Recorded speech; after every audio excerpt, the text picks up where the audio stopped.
네, 이번 시간에도 마찬가지로 125회 단답형으로 출제된 문제 풀어보겠습니다. 저전력 광대역 통신망 LPWA라고 그러죠. Low Power Wide Area 네트워크 저전력 광대역 통신망인데 이 문제는 과거에 출제됐던 경험이 있는 것 같아요. 개념은 뭡니까? Low Power 저전력이죠. 저전력. Low Power Wide Area 광대역 통신이다. 굉장히 저전력으로 넓은 지역까지 통신할 수 있다라는 거죠. 저속, 저전력, 소량의 데이터를 배터리 교체 없이 한 장비로 10년 이상 장기간 동안에 장거리, 와이드 에어리어, 와이드 에어리어는 장거리입니다. 광대역이 아니고 장거리예요. 와이드 에어리어, 광대역이 아니죠. 장거리, 장거리 10km 이상, 10km 이상 장거리로 통신할 수 있는 기술을 LPWA다라고 얘기합니다. 즉 이것은 주로 어디에 쓰이냐면 IoT에 쓰죠. IoT망은 지금 근거리망으로 대부분 많이 쓰고 있어요. IoT 통신하는 것들이 뭐가 있습니까? 굉장히 뭐 블루투스 지급비 뭐 이런 것들이 IoT 통신이잖아요.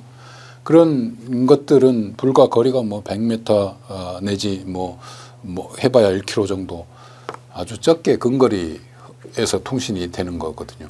IoT 시스템들이 많이 활성화되고 있어요. 즉 어디에 활성화되고 있냐면 원격 검침.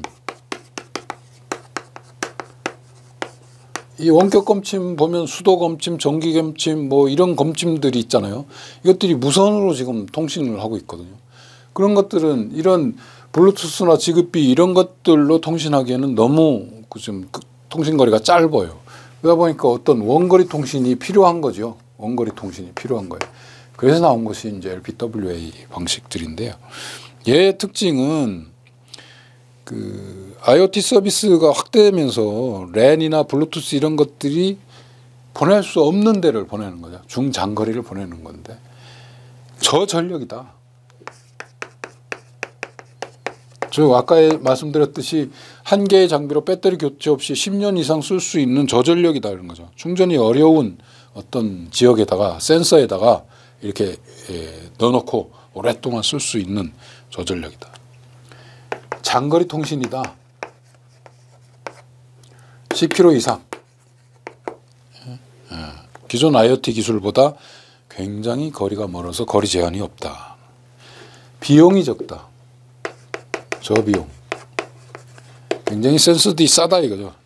저가의 통신 칩을 사용하고 저가의 단말기 이런 것들을 사용하기 때문에 통신이 싸다라는 겁니다.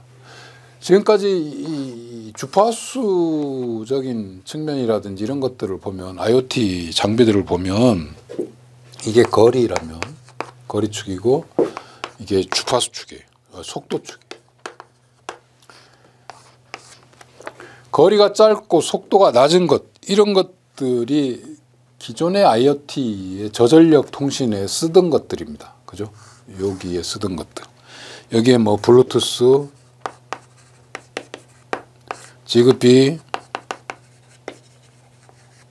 그죠? 와이파이 이런 것들입니다. 즉 숏 레인지예요. 숏레인지의 통신들이 이런 것들이 있죠. 거리도 짧고 속도도 낮았어요. 굉장히 낮잖아요. 거리도 멀고 속도도 높은 것이 뭡니까? 이쪽에 해당되겠죠. 여기에 뭐 이동통신이죠. LTE라든지 5G 통신망 이런 것들이 이제 이동통신. 거리는 먼데 속도는 낮다. 저전력, 저속, 저전력. 이게 바로 LPWA죠. 요런 측면에 해당되는 것이 LPW. 개념적으로 요런 그림도 가능하겠죠. 요런 특징이 있는 것이다. 이게 LPWA의 어떤 그 장비들은 어떤 방식들이 있냐면 여러 가지 방식들이 있는데요.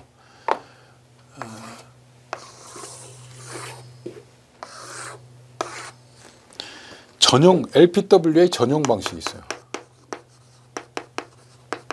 LPWA만 위해서 만들어진 방식이에요. 그죠? LPWA. 그 다음에 하나는 비전용 방식이 있어요. 다른 방식의 통신 서비스를 하는 것을 갖다 쓴다는 거죠.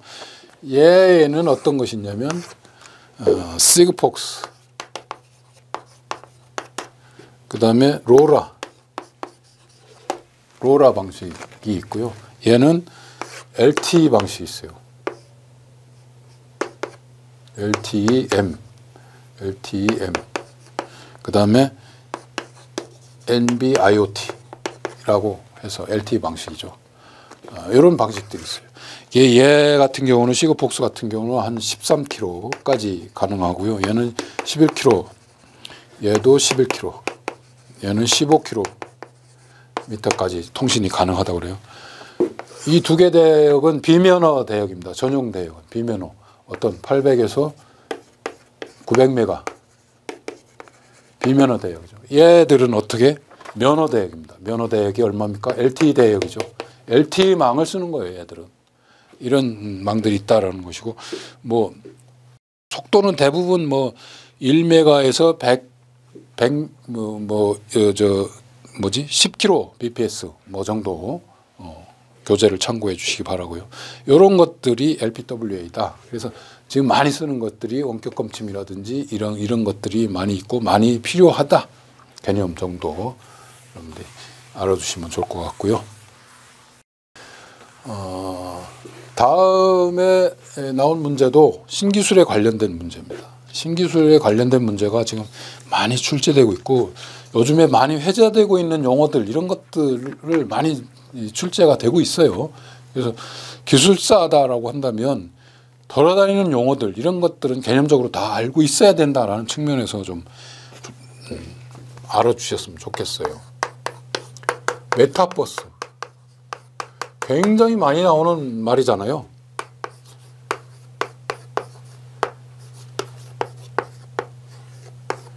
메타버스 대부분 사람들은 버스 생각을 그냥 타고 다니는 버스를 생각을 많이 해요. 그래서 버스인가 보다 무슨 버스인가 보다라고 얘기하는데 그런 개념이 아니죠. 메타버스는 가상세계의 일종입니다. 가상세계. 확장 가상세계라고 그래요.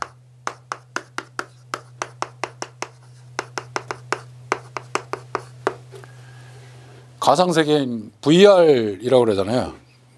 버추얼 리얼리티 해가지고 가상세계 뭐 VR 뭐 MR, AR 뭐 여러 가지 용어들이 굉장히 많이 있습니다.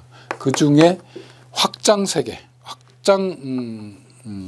가상 세계를 가상현실을 메타버스다라고 얘기했는데 얘는 뭐 어떤 의미냐면 메타라는 용어이요. 용어의 기원이 메타라는 용어가 초월을 의미한대요. 초월. 버스는 유니버스, 우주에서 따온 말이죠. 유니버스에서 우주를 초월한다라는 거죠. 그러니까 우리의 상상을 초월한다라는 것들이죠. 현실을 초월한다, 현실을 확장한다라는 개념입니다.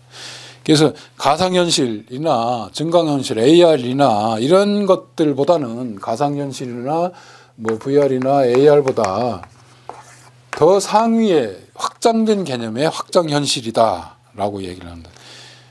가상 공간에서 모든 것이 현실 세계처럼 이루어질 수 있도록 한 것이 메타버스입니다.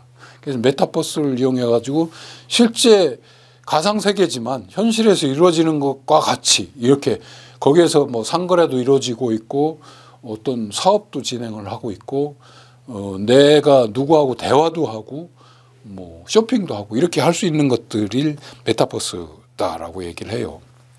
그런 메타버스인데 이 메타버스에는 종류가 4가지 방법이 있어요. 한 가지 뭐냐면 증강현실. AR이라고 그러죠. 현실 위에 가상세계를 얹어가지고 어떤 보조적인 수단, 설명수단, 실제 정보를 뭐 이렇게 추가해주는 수단으로 해가지고 어떤 몰입감을 형성시키는 것이 이제 증강현실, AR이죠. 라이프 로깅. 얘는 사물과 사람에 대한 일상적인 정보, 경험이라든지 정보라든지 이런 것들을 다 저장해 두는 거예요. 라이프 로깅. 그대로 나의 일상을 다 저장해서 거기다 놓는 거죠.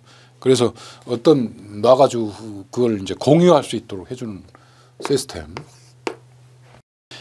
미러 세계, 거울 세계.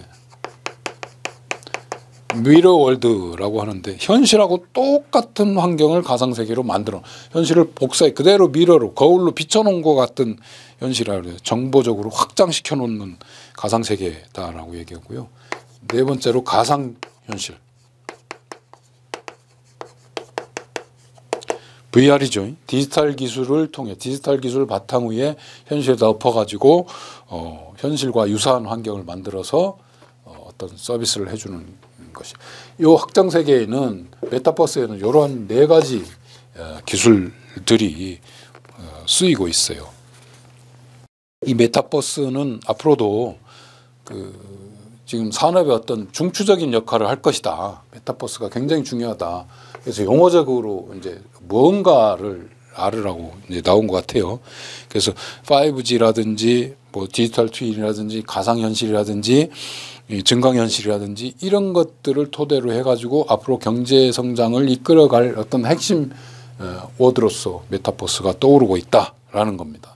근데 이 메타버스는 확장 세계에서 가상 세계에서 현실을 이렇게 추구하고 거기에서 상거래도 이루어지고 뭐 모든 여러 가지 서비스들이라든지 이런 것들이 종합적으로 이루어질 수 있는 거기 때문에 문제점도 있어요. 메타버스에서 해결해야 될 문제, 불법 행위. 이 메타버스 안에서 불법적으로 이루어졌을 때 어떻게 처리할 것입니까? 그 다음에 이것이 법적으로 누구 책임인가? 이런 것들이 아직 현행법에서는 규정이 되지 않았다는 문제죠. 그래서 이런 것들을 법제화하는 것이 굉장히 중요하게 떠오르고 있고요. 그 다음에 가상현실에서 빠져가지고 가상세계에 빠져가지고 현실하고 가상하고 착각해가지고 너무 과몰입해서 헤어나지 못하는 현상이 벌어질 수 있다는 거죠.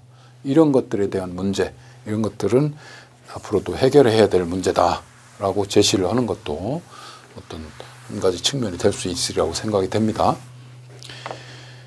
또 신기술 문제가 또 출제됐죠. 이런 문제가 출제됐어요. 여기까지 하면 잘 모르는 분도 계실 거예요. 이렇게 쓰면 또 아실 수 있어요.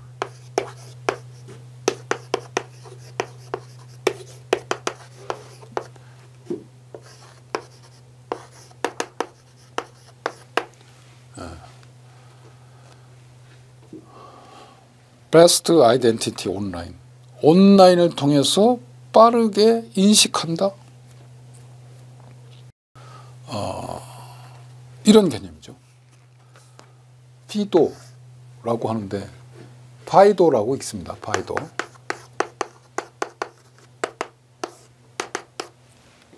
이 파이도가 뭐냐라고 출제가 됐어요. 이제 용어를 모르면 새로 나오는 용어들이기 때문에 얘는 뭐냐면 보안에 관련된 문제입니다.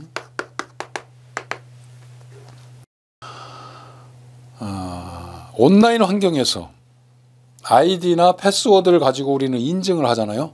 누가 누군지 인식을 하고 인증을 합니다. 아이디, 패스워드. 그죠? 이거 가지고 지금까지 인식을 했어요. 근데 온라인 환경에서 아이디, 패스워드 없이 인식할 수, 내가 누구라는 것을 인증할 수 있도록 하는 것. 굉장히 편리하게 이제 진행이 될 수 있잖아요. 지금 사실 실제 저도 인터넷 뱅킹이라든지 스마트 뱅킹을 많이 하고 있는데 휴대폰에서 과거에는 아이디 패스워드를 칠 때마다 막 쳤어야 돼요. 그래야 거기에 들어가고 인식이 되고 막 했습니다. 요즘에는 제 지문만 딱 등록을 하면 바로 열려버려요. 그죠? 대표 뭐 비밀번호 설정한 것이 있다 그러면 그거만 딱 치면 아이디 패스워드 안 물어보고 바로 열려서 접속이 돼 버려요. 인식이 된다는 거죠. 인증이 된다는 거죠. 그렇게 빨리 인증할 수 있는 것이 바이도입니다. 네. 아이디 패스워드 없이 생체 인식 기술을 활용해서 보다 편리하고 안전하게 개인을 인증할 수 있는 수단이 바이도다라는 거죠. 개념은 그겁니다. 인증 프로토콜과 인증 수단으로 분리해가지고 사용하고 있다. 핵심은 아이디 패스워드 없이 온라인을 통해서 생체 정보로 인증하는 것이다. 인증하는 것이 바이도. 바이도는 두 가지 버전이 있습니다. 1.0 버전과 2.0 버전이 있어요. 바이도 기본은 다양한 생체 인증 수단, 그죠?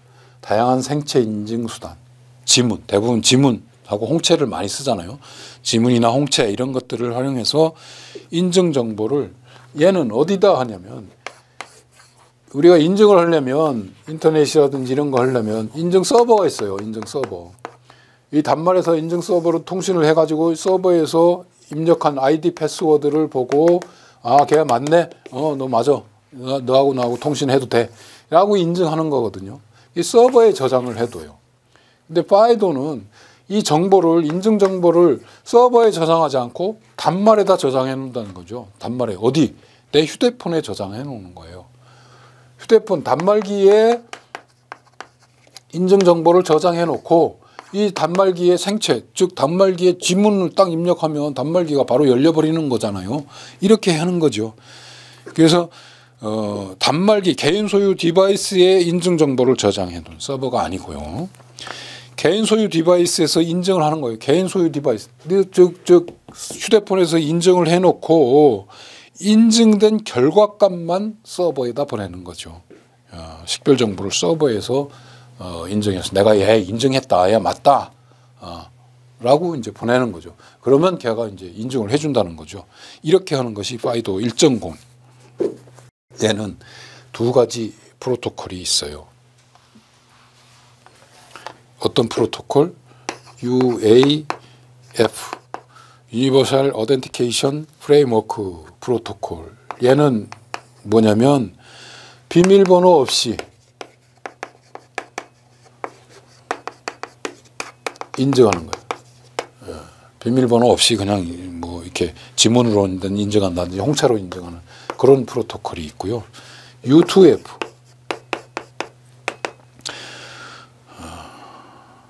Universal Second Factor라고 해서 세컨드 팩터, 투팩터예요. 투팩터가 뭐예요? 두 가지 수단으로 인증한다는 거예요. 얘는 아이디 패스워드를 씁니다. 플러스 다른 인증 수단. 아이디 패스워드를 쓰고 비밀번호 인증을 하고 다른 거, 뭐 인증, 타 인증. 예를 들어서 전화번호 인증. 즉, 인터넷 뱅킹이라든지 뭐 할 때도 마찬가지예요. 개인 인증을 할 때 내가 아이디 패스워드 다 치고 들어갔는데도 야, 너 인증해봐. 전화번호가 뭐야? 패스로 인증할래? 뭐 문자로 인증할래? 문자 번호 얼마만 띡띡띡띡 전화번호 너 맞네. 이렇게 인증하는 거 있잖아요. 그렇게 인증하는 수단. 이 두 가지 수단이 있다라는 거예요. 1.0에는 이렇습니다. 2.0에는 하나가 더 인증이 들어가요. 하나가 CTAP라는 인증 수단이 들어가는데 얘는 1.0하고 2.0하고 근본적인 차이가 뭐냐면 1.0은 모바일 환경에서만 돼요. 모바일. 그 휴대폰에서만 된다는 거죠. 휴대폰 가지고 바이도가 되는 거예요. 그게 1.0이었는데 2.0에서는 PC도 될 수 있도록 해준다는 거죠. PC에서도 일반 PC에서도 바이도 환경이 돼가지고 인터넷만 연결이 되면 인증을 할 수 있다. 라고 해주는 거예요. 그래서 이 파이도를 쓰면 보안성과 편리성, 확장성 이런 것들이 굉장히 향상이 되잖아요. 그래서 이런 것들이 이제 앞으로 굉장히 많이 쓰고 있고 새롭게 인증으로 나오는 것들입니다. 그래서 여러 가지 새로운 기술들 이런 것들을 여러분들이 잘 집중적으로 잘 숙지를 하시는 것이 좋을 것 같아요.